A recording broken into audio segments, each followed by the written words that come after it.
What's up, guys? We had a request to do the best budget Xiaomi phone, so let's go ahead and get started. So the first phone I think you should consider is the Xiaomi Note 8 Pro. So this is an excellent phone, coming in at $214 on Amazon. Links will be down below, and this is just a beast. I got the chance to review it and I really enjoyed it. The hardware is very premium. It feels like a $800,000 phone. Very nice glass and metal. You do have an IPS display with a little water drop notch. It's a pretty big phone at 6.53 inches for the display, 1080p, 395 for the PPI. So as you can see, very impressive display. It had some really nice colors as well.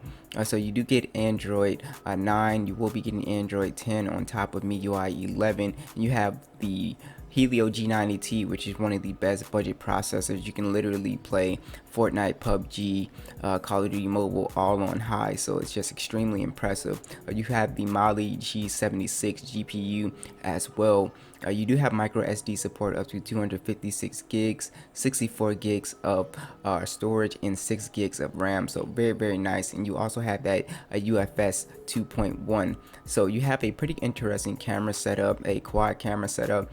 64 megapixel wide and 8 megapixel ultra wide, a 2 megapixel dedicated macro camera, which was really fun to play with to get close-up shots, and you have that 2 megapixel depth sensor. The camera was very good, very crisp and clear. So was the video, 2160p you can shoot in. The front-facing camera was respectable as well at 20 megapixels, shoots in 1080p. This phone actually keeps the headphone jack, which I love. You also have NFC on board along with USB Type-C. The fingerprint scanner is on the back, so it's not built into the display, but it is extremely fast. And this thing also has a IR blaster, so you can use it as a remote. So as you can see, for $214, this phone is just a beast.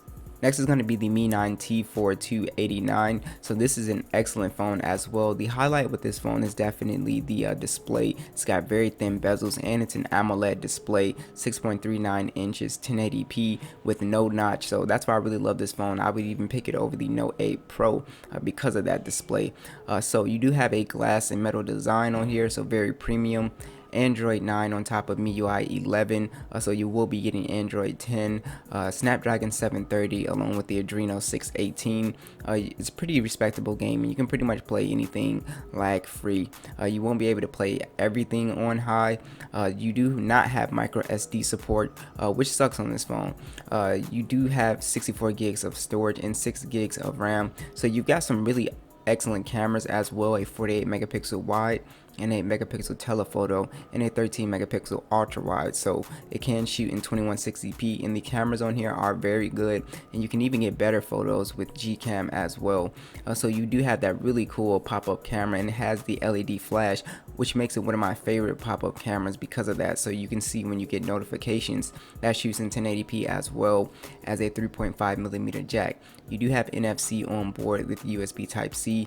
A very nice 4000 milliamp battery will get you 8 hours of screen on time with 8-watt fast charging. So next is the Redmi 8A. So this comes in at $112, so it's a very cheap budget phone. This phone has an advantage over the other phones, as we're going to see. So you have a 6.2 inch display, 720p. You do have a plastic body, so nothing really special there. You do have Android 9 on top of MIUI 11, and you have the Snapdragon 439 and the Adreno 505, so it's pretty much a low-end to mid-range gaming chip. It's not really going to, you're just not going to play stuff on only high settings and all that stuff. Now you do have micro SD support up to 512 gigs, which is nice, 32 gigs of internal storage, but only 2 gigs of RAM. Now you do have a 12 megapixel camera on here that shoots in 1080p, and it is respectable. You do have 8 megapixel front-facing camera, 3.5mm jack. Now, the reason why you're going to get this phone is because of the battery. So you have a 5000 milliamp battery, a huge battery in this phone, 18-watt fast charging. So this phone, if you're a light user, can last you up to 2 days easily. So that's one of the most impressive things with this phone. Next is going to be the Pocophone F1 for $280. Now this is still a really solid phone, even though it came out in 2018. It's a plastic build, but it still has a very premium quality to it. You do have an IPS display. It is is 1080p, 6.18 inches. You also have Android 9 on top of MIUI 11, so this phone is still receiving updates, which is awesome.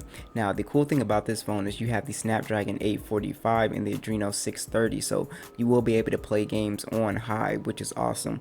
So you do have micro SD support up to 256 gigs, 64 gigs of storage, and 6 gigs of RAM. You've got a respectable dual camera setup, 12 megapixel dual pixel camera, 5 megapixel depth sensor, can shoot in 2160p.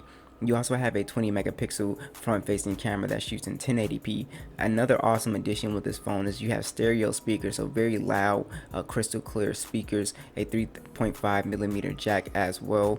So this phone does lack NFC, so you won't be able to do mobile payments, but you also have a 4000 milliamp battery with quick charge, 18 watts. Now you can pick this phone up a little cheaper on eBay, just make sure you shop around first. Now last is the Xiaomi Note 8.